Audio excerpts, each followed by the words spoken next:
자, 모두들 반갑습니다. 강태공입니다. 자, 금일은 또 두산에너빌리티가 꾸준한 상승을 하고 있습니다. 그래서 원전이 이렇게까지 외국인들이 사들이는 이유가 무엇인지, 그럼 어디까지 또 추가적인 상승이 가능할지, 또 그 부분에 대해서 또 이야기해 보도록 할 테니까, 자, 방송 전 늘 말씀드리는 여러분들의 좋아요, 구독하기, 댓글까지는 너무나 많은 힘이 된다라고 말씀드리면서 오늘의 방송을 좀 시작해 보도록 하겠습니다. 자, 일단은 뭐 뉴욕 증시만 좀 먼저 보고 가도록 할게요. 현재 뉴욕 증시 같은 경우는 뭐 큰 이상 없습니다. 사실 우리가 마이너스 1% 이내로 뿔마 1% 이내라고 하면은 뭐 별 이슈도 없는 그냥 하루였다라고 볼 수 있겠죠.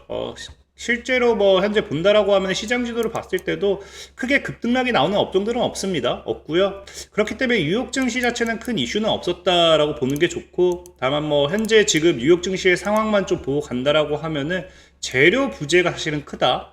저희도 얘기했지만 이 관세 리스크 이게 해소가 되면서 증시를 끌어올렸습니다만은 이 관세 리스크 전까지 증시가 올라왔죠. 그럼 여기를 뚫고 가야 되는 모멘텀이 나와줘야 되는데 이 모멘텀은 뭐라고 했습니까? 금리 인하라고 했습니다. 금리 인하.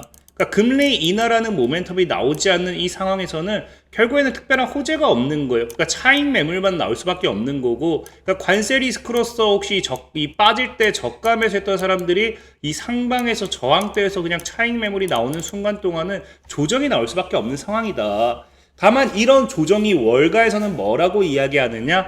저가 매수를 위한 기회가 마련됐다라고 이야기하는 만큼 오히려 금리 인하라는 모멘텀이 나오기 전에 이 뉴욕 증시 같은 경우도 저가 매수의 기회로 삼아볼 수 있겠죠.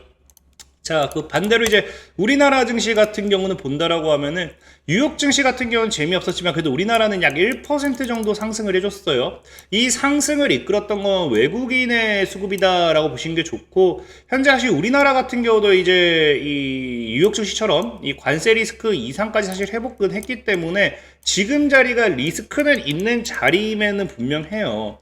자, 그렇기 때문에 최근에도 이 과거 고점대 다가오니까 조정이 나왔던 거고, 자, 그럼에도 외국인의 수급이 이렇게 들어올 수밖에 없었던 이유는 무엇인가를 본다라고 하면은 지금 외국인 같은 경우는 사실상 뭘 위주로 이제 뭐 현물이든 선물이든 이 위주로서 매수를 하고 있는데, 결국 이 외국인 같은 경우 우리나라 같은 경우 사실 이렇게 그 상승할 수 있었던 이유는 저가 매수 기회로 보고 대형주 위주 수급으로서 외국인들이 매수 공세를 하기 때문이다라는 겁니다.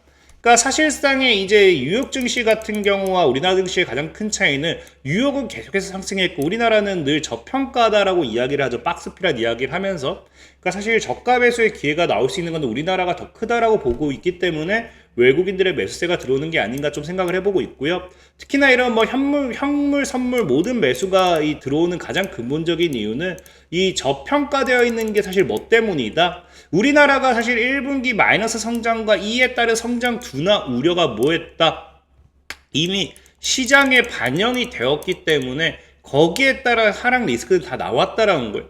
그렇기 때문에 악재가 나왔으면 이제 뭐가 된다? 우상향. 악재가 이제 나왔으면 악재가 해소가 되는 게 아니라 이미 악재에 따른 주가 하락을 모두 다 방영이 되었다라고 하면은 이제는 올라갈 일만 남았다라고 보는 거겠죠. 특히나 이제 악재 해소보다도 당장 한국의 기준금리 인하도 이제 앞으로 다가오고 있기 때문에 이 장기물에 대한다라는 거 말 그대로 장기적인 포지션을 봤을 때란 거겠죠. 그래서 외국인들의 선호가 두드려지면서 단기적인 대응이 아니라 길게 바라보면서 저가 매수 바닥에서부터 꾸준하게 들고 갈 수 있는 그런 매수세 수급이 들어오고 있다라고 보면 좋아요. 특히나 이제 국내 증시 같은 경우는 외국인이 지금 채권을 우리나라 채권을 27개월째 순매수 중인 만큼 채권을 매수한다는 건 그 나라의 주식을 이제 안전자산으로 좀 안전하게 본다라는 거겠죠. 그만큼 보다 이제 장기적인 관점에서 우상향 흐름을 좀 기대해 볼 수 있겠다라고 좀 생각해 보시면 좋을 것 같습니다. 자, 그래서 뉴욕 증시와 국내 증시는 이 정도 흐름을 좀 보시면 좋을 것 같고,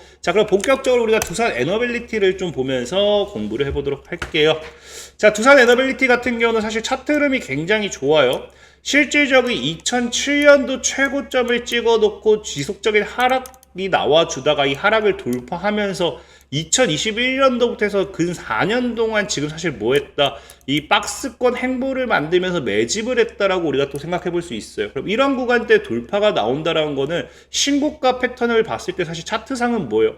차트상을 봤을 때는 그 다음에 고점대가 지금 거의 얼마? 7만입니다. 7만원. 그래서 7만에서 10만원 정도까지도 차트상을 노려볼 수 있는 상황이 나오기 때문에 두산 에너빌리티의 지금 자리에서만 봐도 굉장히 뭐가 있다? 차트가 이쁘다 라고 사실은 이야기할 수 있어요. 근데 우리가 차트만 보고 사실 이야기할 건 아니기 때문에, 그럼 과연 두산 에너빌리티 같은 경우는 어디까지 목표가로 볼 것인가, 이거는 또 추가적인 이 시장 흐름을 보면서 이야기하면 되겠죠.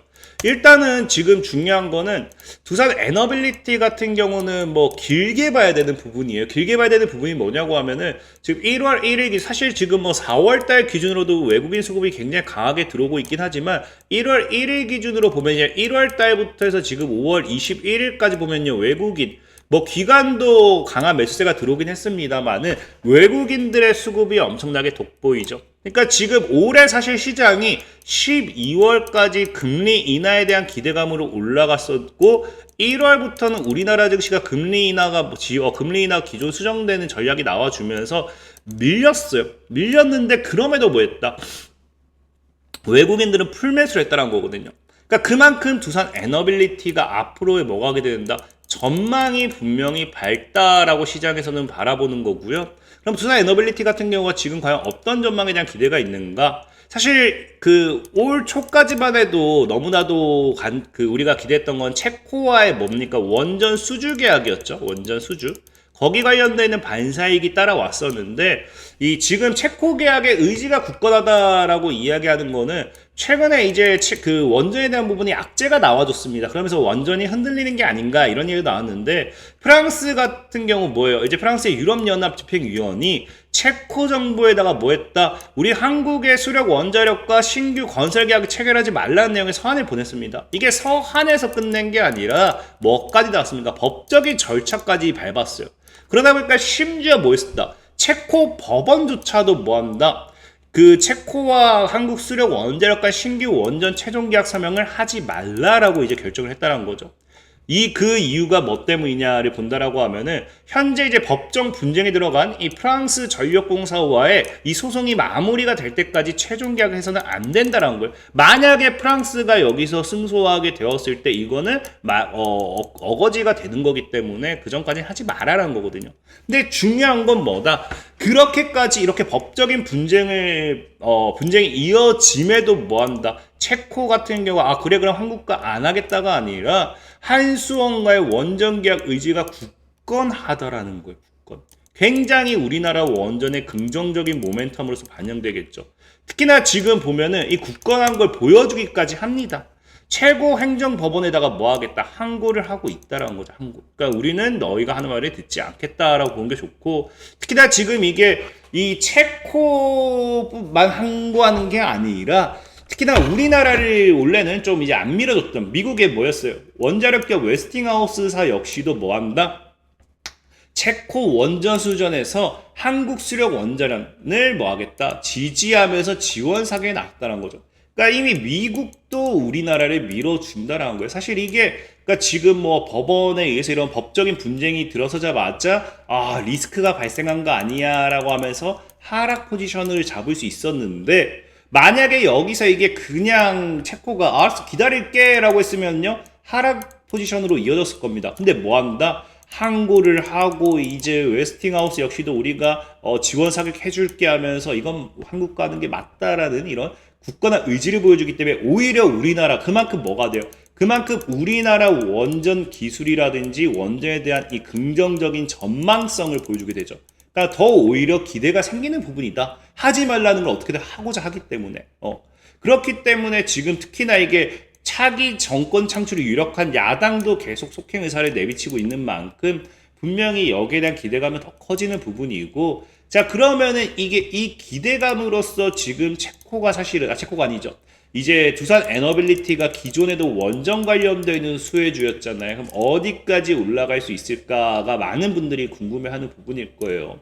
근데 중요한 거는 사실 이게 실적만 봤을 때는 엄청난 상승을 하기에는 애매한 부분입니다. 왜? 사실상에 우리나라가 지금 이 체코에서 원전 수주를 확정지었을 때는요, 이 체코에서 기대되는 이 수주 규모가 24조 원이에요. 24조 원. 그러니까 두산 에너빌리티의 기대 실적, 그럼 24조를 수주했을 때 두산 에너빌리티가 얻을 수 있는 기대 실적은 약 7에서 10조입니다. 근데 두산 에너빌리티 한 분기, 지금 이번 연도 1분기 실적이 3조였나요? 3조였나 4조였나? 지금 그러니까 두산 에너빌리티 같은 경우가 이미 실적이 굉장히 좋죠. 그래서 아마 매출이 3조가 좀 넘고, 사실 뭐 이게 지금 뭐 영업이익으로 본다라고 하면 1000억대가 좀 넘어갈 거예요. 어쨌든 지금 매출이 3조가 넘어가기 때문에 이게 사실 1년으로 봤을 때는 두산 에너빌리티 자체 그 실적, 이런 기대 실적으로 봤을 때 사실 엄청나게 크다라고 우리가 생각할 수는 없어요. 다만 중요한 건 뭐다? 이 체코의 수주 이후에 앞으로 따라올 뭐예요? 이 유럽 원전 시장이라든지 이런 것들이 마련되면서 볼 수 있는 기대 실적이 엄청나겠죠. 그렇기 때문에 사실상은 체코의 원전 수주는 이제 뭐가 된다? 시발점이 된다는 거예요. 시발점. 그래서 이 수주를 시발점으로 우리가 2차 전지 전기차의 출시와 함께 그걸 시발점으로서 기대 미래 실적으로 이제 2차 전지들이 올라갔던 것처럼 이제 체코 원전 수준은 사실상 뭐가 된다? 이 두산 에너빌리티라는 기업의 주가에 뭐가 돼요? 스타트를 찍을 수 있는 그런 하나의 모멘텀이 된다는 거겠죠. 그럼 일단 이게 언제까지, 어디까지 올라갈 것인가를 예상해 본다라고 하면은 일단 증권가에서 봤을 땐 뭐다? 본격적인 실적이 언제부터? 2027년도부터 실적이 본격화될 거라고 생각을 해요.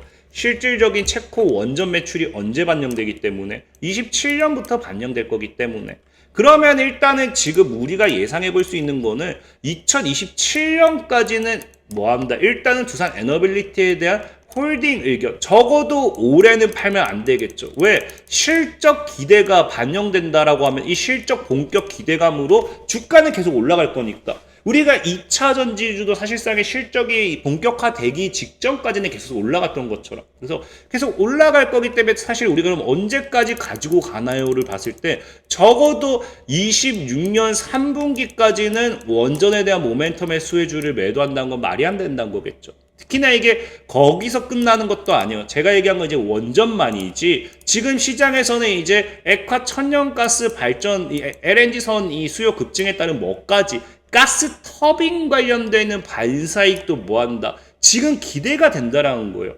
그래서 실질적인 두산 에너빌리티는요, 원전과 LNG선 중심의 이 호재가 엄청나게 많다라는 겁니다. 그러니까 지금은 사실상은 팔 때 아니다. 특히나 LNG, SMR 이 다 뭐예요? 트럼프 반사익이죠. 그럼 적어도 사실은 27년이 아니라 트럼프 정권까지도 사실 길게 보셔도 나쁘지는 않을 거라 생각을 해요. 그렇기 때문에 두산 에너빌리티 같은 경우도 지금 시장에서 뭐하고 있다? 1조 3천억을 투자하면서 SMR이라든지 가스터빈의 부분에 있어서 증설을 하기 위한 투자를 한다라는 거겠죠. 이게 그럴 수밖에 없는 게 최근에는 뭐예요? 일론 머스크가 지금 또 GPU가 탑재된 데이터 센터를 건설한다라고 이야기하고 있고, 엔비디아 같은 경우도 최근에 이제 또 데이터 센터 관련되는 부분 얘기하고 있고, 데이터 센터의 지속적인 성장이 결국에는 가스 터빈도 지금 필요하게 만들 거고요. 원전도 필요하게 만들 거라는 거예요. 그러니까 사실 이 AI 미래에 있어서 가스 터빈이라든지 이제 원전, 이 모든 복합적인 모멘텀을 봤을 때 두산 에너빌리티가 지금도 주가가 저렴하다면 저렴한 거지, 이건 절대 고평가될 수가 없다라는 겁니다. 그렇기 때문에 두산 에너빌리티는 길게 보시는 게 좋고, 다만 한 가지 지금 시에서 리스크가 있는 건 뭐냐고 하면은, 지금 어쨌든 원전이라는 거는요, 외국에서 우리나라 걸 아무리 이걸 수주하기 위한 이 공식적인 이런 뭐 정책이라든지 아니면 이 수주하고자 하는 이런 러브콜을 보낸다 하더라도 이거를 뒷받침해줄 뭐가 있습니까? 정부 정책이란 게 따라와야 돼요. 정부 정책. 근데 지금 여러분들도 알다시피 현재 지지율 1위는요 이재명 후보입니다. 근데 이재명 후보의 모든 뭐예요? 그 에너지 공약을 봤을 때 원전은 없습니다. 원전은. 실질적으로 여러분들 알다시피 과거부터 민주당 쪽은 원전을 뭐하기 시작했어요? 이 원전을 싫어했죠. 원전을 싫어합니다. 그래서 원전 같은 경우 사실 이제 뭐 폭발 시 뭐 사고라든지 이런 것들 굉장히 큰 문제가 되긴 해요. 그래서 지금 민주당 같은 경우도 뭐라고 이야기한다? 민주당 같은 경우도 재생 에너지 중심으로 전력 정책 개편하는데 동의를 했다. 실질적인 그렇기 때문에 지금 뭐한다?